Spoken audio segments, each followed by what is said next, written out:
Lisa with the Flagstaff Times, and we are here with Ammon Barker. We are at Click Co-work. It's a cute little co-work space in downtown Flagstaff, and we are so happy to be partnering with Leslie here at Click. So if you need a place to come work for the day or the month, this is a cute spot, isn't it adorable? I love it. I love the exposed beams, the ceiling. It's really fantastic. Super cute. So again, Ammon Barker, go ahead and introduce yourself to the Flagstaff community. Great. My name is Ammon Barker. I'm the Coconino County Attorney. I have been in Flagstaff for about 16 years. I have 3 daughters.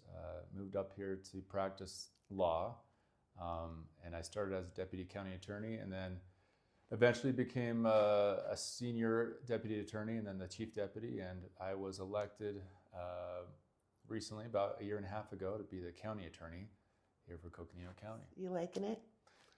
I love it. I mean, it's given me a perspective, a wider perspective on the world and on our community. Yeah. It's opened up a lot of interesting conversations about what we can do better as partners with law enforcement, partners with our community in terms of helping our most vulnerable populations. And every day I look forward to it. That's important. Yeah. One of the things that we wanted to, you're talking about the vulnerable population here in, not just Flagstaff, but Northern Arizona. And so when we had met last time, you had shared a little bit about the Navajo Peace Making? Yeah. This is still a project that's in the works, but and maybe I can just tell a story about how this became relevant to me, or more important to me.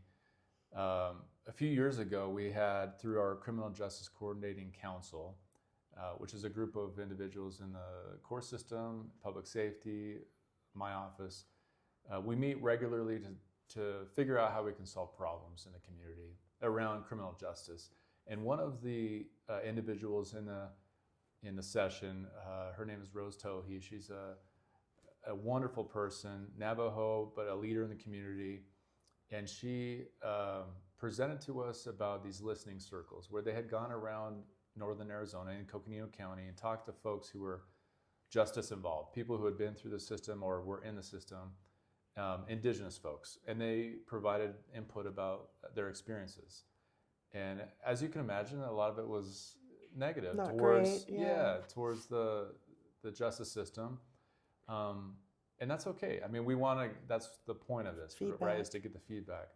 But I remember one thing she talked about, and it was a quote from one of the people that they were talking to.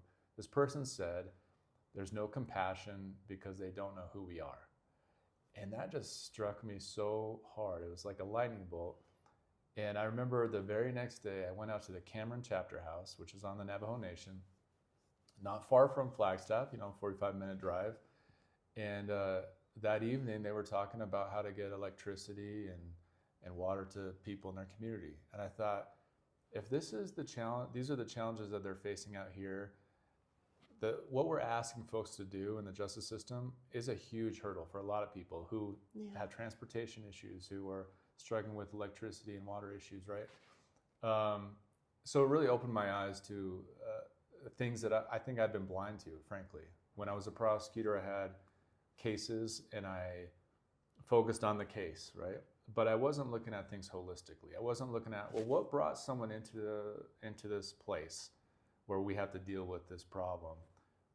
And how will my decisions impact the person, but also the community that they live in, right? So it became so much bigger for me in that moment. I made a commitment to myself to learn more about Navajo culture and indigenous cultures in our county.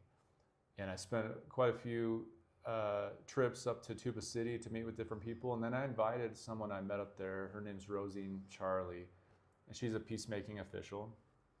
And I learned about what peacemaking was. And I invited her to come to our office and give us kind of some sessions, learning sessions about Navajo culture and beliefs and traditions, and specifically peacemaking, which is really about dispute resolution.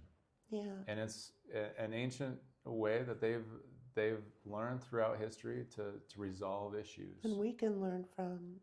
Absolutely. Yeah. I mean, it's we talk about restorative justice sometimes, and this is a phrase that's used in other areas, but it really comes from this idea of peacemaking, which is getting in the room, you know, learning who the other person is, where they come from, how are we related, right? The kinship idea, which is rooted in Navajo tradition, and figuring out a way together that we can resolve the problem. Maybe it's the perpetrator, the offender is giving something back, you know, providing a service or something of value, apologizing, right? And this way, the victim and the offender are working on it together, and it's mediated. And human to human. And human know? to human, Yeah. And it's mediated by an official, peacemaking official, and there's an agreement that's reached at the end of these sessions. And so I learned about this process, and it led me to this idea that we could do more of this in the criminal justice system in Flagstaff and Coconino County. And that was the genesis of it. And so right now we have a contract, it's pending approval by the Navajo Nation to provide these services to folks in our state system who want to participate. It's voluntary, and who on lower level offenses, we're going to try it with a smaller group at first to see if this really works, but to allow people to have this kind of dispute resolution. Yeah. And an opportunity, and the outcomes could be dismissing charges. It could be suspending charges for a period of time. It could be not bringing charges at all if they go this alternative route.